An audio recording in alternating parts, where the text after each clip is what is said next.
नमस्कार मित्रों, जय हिंद, जय भारत। आप सभी का स्वागत है लेवल 6 के 6th पार्ट में। देखते हैं आज के टॉपिक्स। Measuring line segment. अब लाइन सेगमेंट की मेजरमेंट की रिक्वायरमेंट क्यों पड़ी? कभी मैं कहूं आपसे कि ये बताइए, दो लाइन सेगमेंट दिए हैं, ए से लेके बी तक और दूसरा सी से लेके डी तक। इन दोनों में से कौन सा लाइन सेगमेंट बड़ा है? तो आप कैसे बता पाएंगे? अंदाजे से बता पाएंगे कि ये वाला बड़ा है, लेकिन कितना बड़ा है ये कैसे निकालेंगे? उसके लिए हमें मेजरमेंट करना पड़ेगा लाइन सेगमेंट का। तो जैसे मेजरमेंट कैसे करते हैं लाइन सेगमेंट की? ए पे हम हमेशा 0 को रखते हैं, 0 को रख के बी पे रख के देखेंगे तो ये 7 सेंटीमीटर आएगा। कभी भी जब भी आपको मेजरमेंट करना हो तो हमेशा सर को परपेंडिकुलर रखना पड़ता है, जैसे कि यहाँ पे कैमरा पोजीशन किया हुआ है, ना कि ऐसे। अगर आप ऐसे करके करेंगे तो रीडिंग गलत आएगी, या ऐसे करके करेंगे तब भी रीडिंग गलत आएगी। इसलिए हमेशा इस स्केल को बिल्कुल सीधा रख के आपको बिल्कुल स्केल के ऊपर से देखना है। अगर आप प्रॉपर नहीं देखेंगे तो पोजीशनिंग एरर हो सकता है। अगली चीज आती है एंगल्स। 4 डायरेक्शन होते हैं, ईस्ट, वेस्ट, नॉर्थ और साउथ।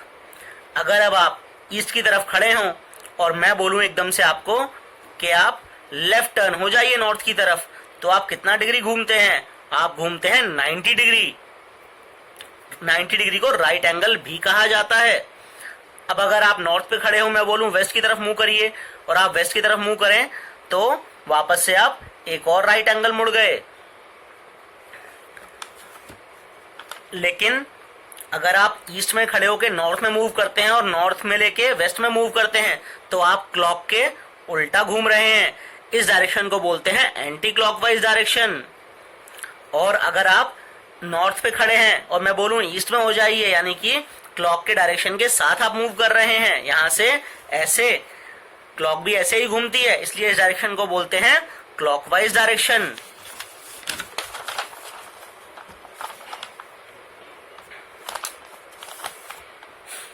अगर आप साउथ की तरफ मूव करे हुए हैं और मैं आपको बोलता हूं कि ईस्ट की तरफ हो जाइए, आप ईस्ट की तरफ मूव कर गए, फिर ईस्ट की तरफ होते हैं तो मैं कहता हूं और नॉर्थ की तरफ मूव कर लीजिए, तो आप नॉर्थ की तरफ मूव कर लिए आपने। या फिर जब आप सीधे खड़े होते हैं, आपको कोई बोलता है अबाउट टर्न, आप पूरे तरीके से घूम जाते हैं, तो एंगल होता है 180 डिग्री, उसे बोलते हैं स्ट्रेट एंगल। स्ट्रेट एंगल में हमेशा हमें स्ट्रेट लाइन मिलती है।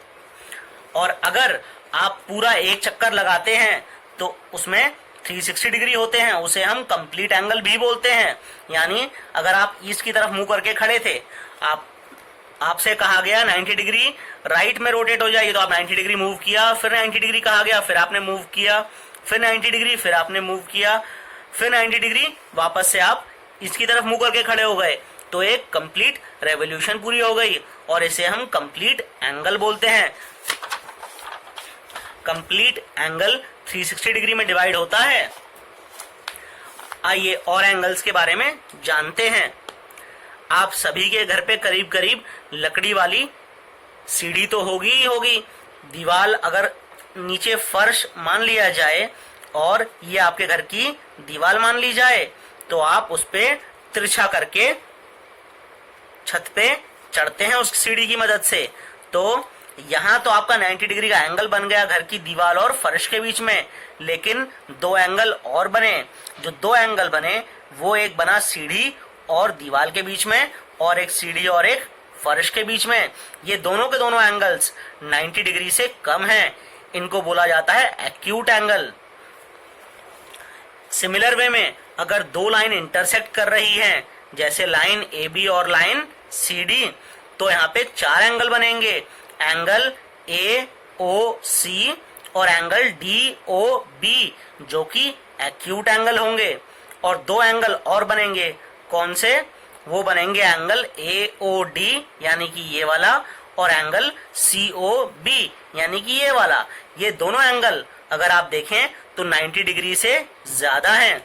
इन एंगल्स को बोलते हैं ऑब्ट्यूस एंगल।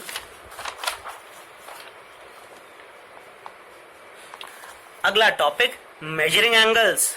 मैंने आपको बताया 360 डिग्री जो होता है वो एक कंप्लीट रेवोल्यूशन होता है, यानी एक कंप्लीट रेवोल्यूशन को आप 360 भागों में डिवाइड कर दें तो 1 डिग्री होता है 1 divide by 360 of revolution. Half revolution means 360 का हाफ मतलब 180 डिग्री। प्रोटेक्टर का इस्तेमाल किया जाता है डिग्री एंगल नापने के लिए। मैं इस बारे में एक बार आपको लेवल 4 में और बता चुका हूं। आइए जानते हैं प्रोटेक्टर से कैसे आप एंगल नाप सकते हैं। मैंने आपको पहले ये बात भी बताई हुई है लेवल 5 में। आइए, आपको बेस लाइन दी हुई है OA और एक दूसरी लाइन सेगमेंट काट रहा है उसको OB पे, तो आप एंगल कैसे नापेंगे? एंगल AOB कैसे नापा जाएगा? आप पॉइंट O को इस प्रोटेक्टर या D या चांदा भी बोला जाता है, इसके सेंटर पॉइंट से मिला दीजिए और जो इसकी 0 डिग्री वाली लाइन है वो OA से मिला दीजिए और यहां से आप एंगल नापना स्टार्ट करिए। 10, 20, 30, 40, 45, 46, यानी ये एंगल आपका 46 डिग्री है। कुछ लोगों के मन में डाउट आएगा कि सर 0 डिग्री तो यहां से भी दिया हुआ है, तो ये 0 डिग्री जो इस तरफ वाला 0 डिग्री है ये एंगल नापने के काम में आएगा जब आपकी बेसलाइन ये वाली होगी इस तरफ वाली। जैसे अगले एग्जांपल से समझते हैं।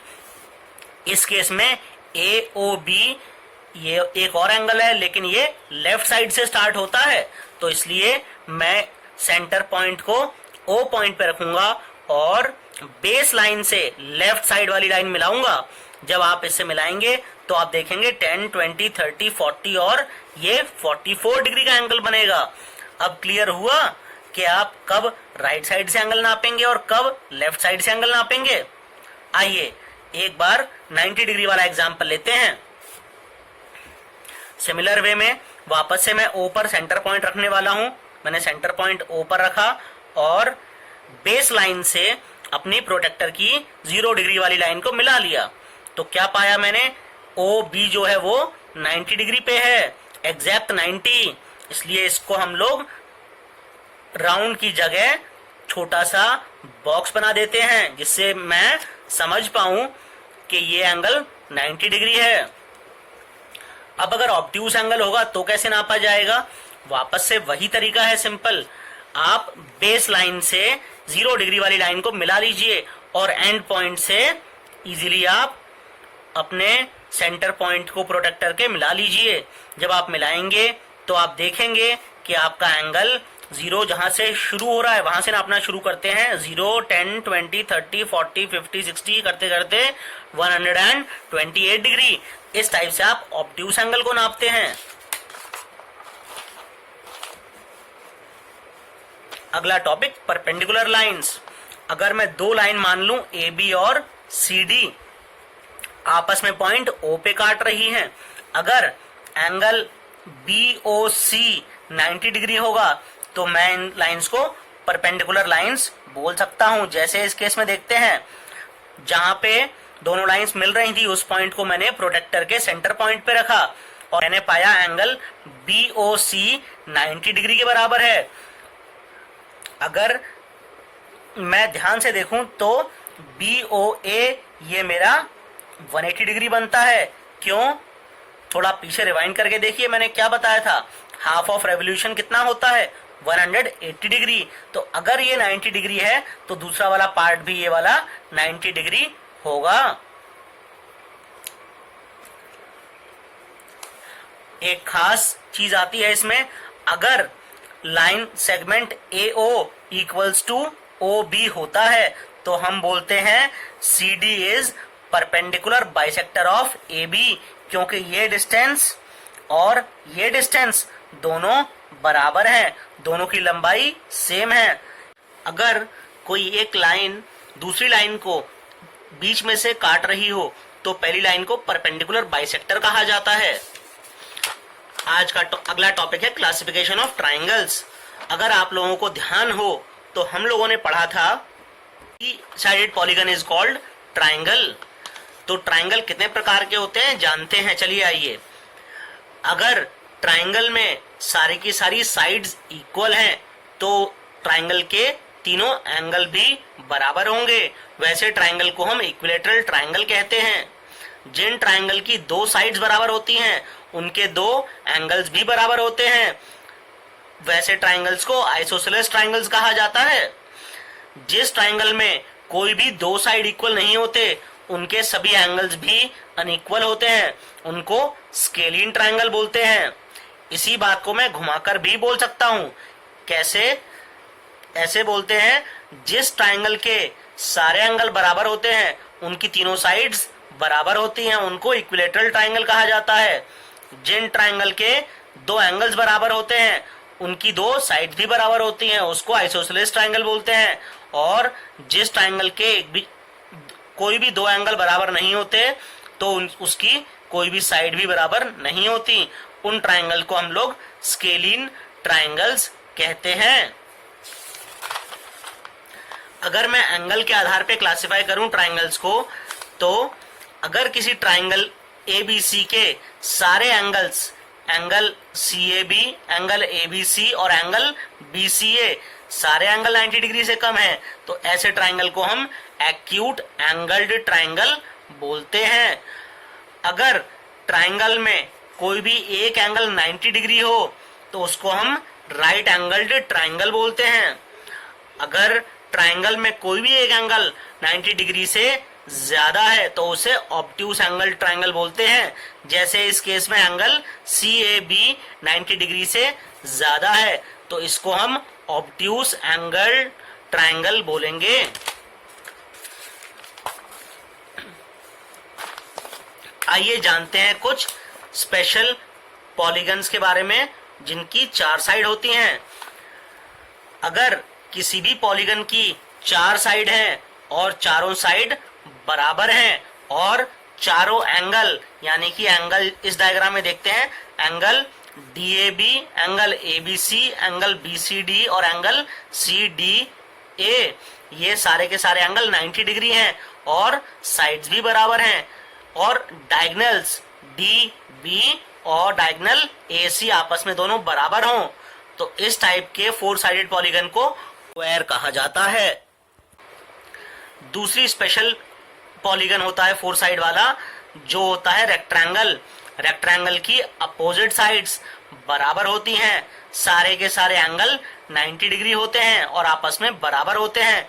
इसके डायगोनल्स भी इक्वल होते हैं। जैसे मैंने एग्जांपल लिया है रेक्टेंगल PQRS, तो इस केस में SP RQ के बराबर होगा और PQ SR के बराबर होगा।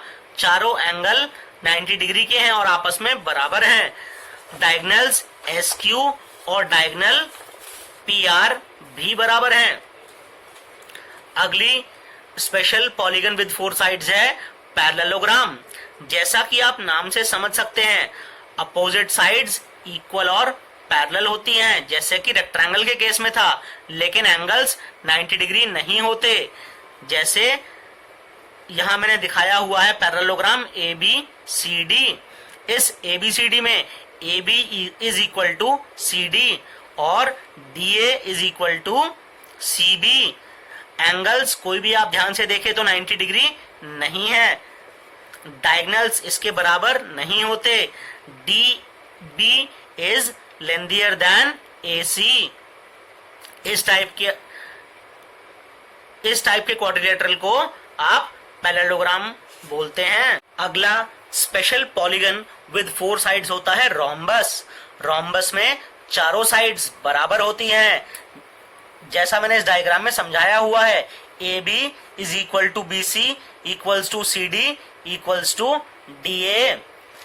लेकिन एक खास बात, इसमें कोई भी एंगल 90 डिग्री नहीं होता। Angle DAB will not be equal to 90 degree. Similarly, angle ABC, angle BCD, angle CDA, कोई भी एंगल 90 डिग्री नहीं है। और मैं अगर डायगोनल्स की बात करूं तो इसके डायगोनल्स हैं AC और BD।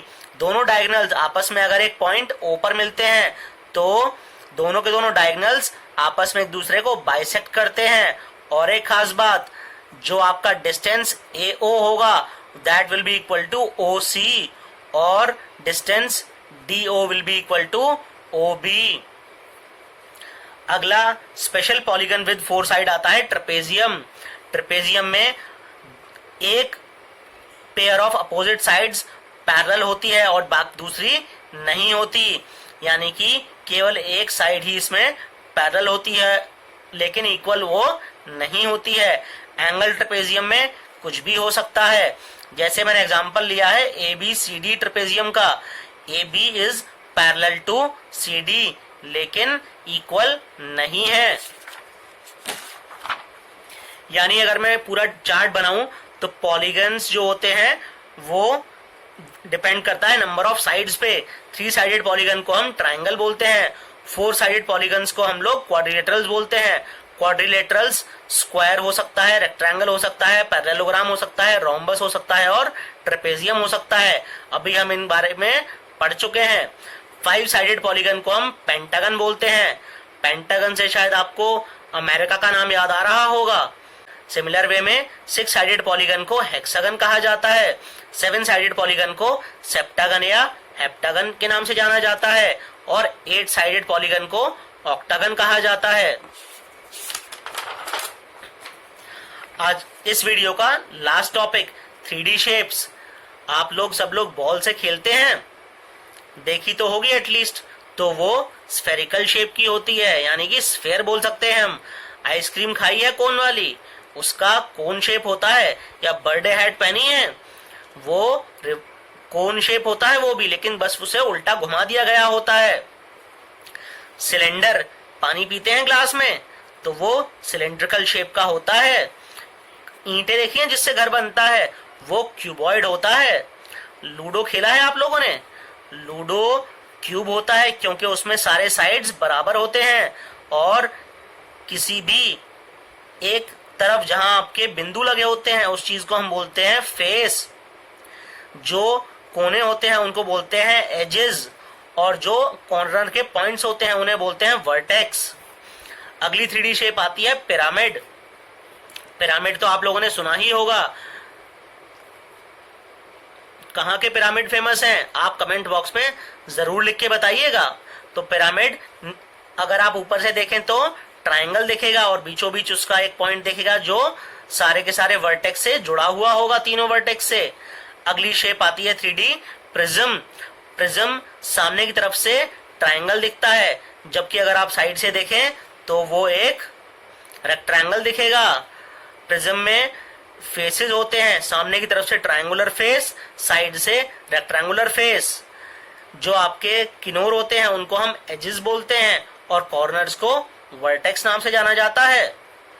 इस वीडियो में इतना ही। जय हिंद, जय भारत।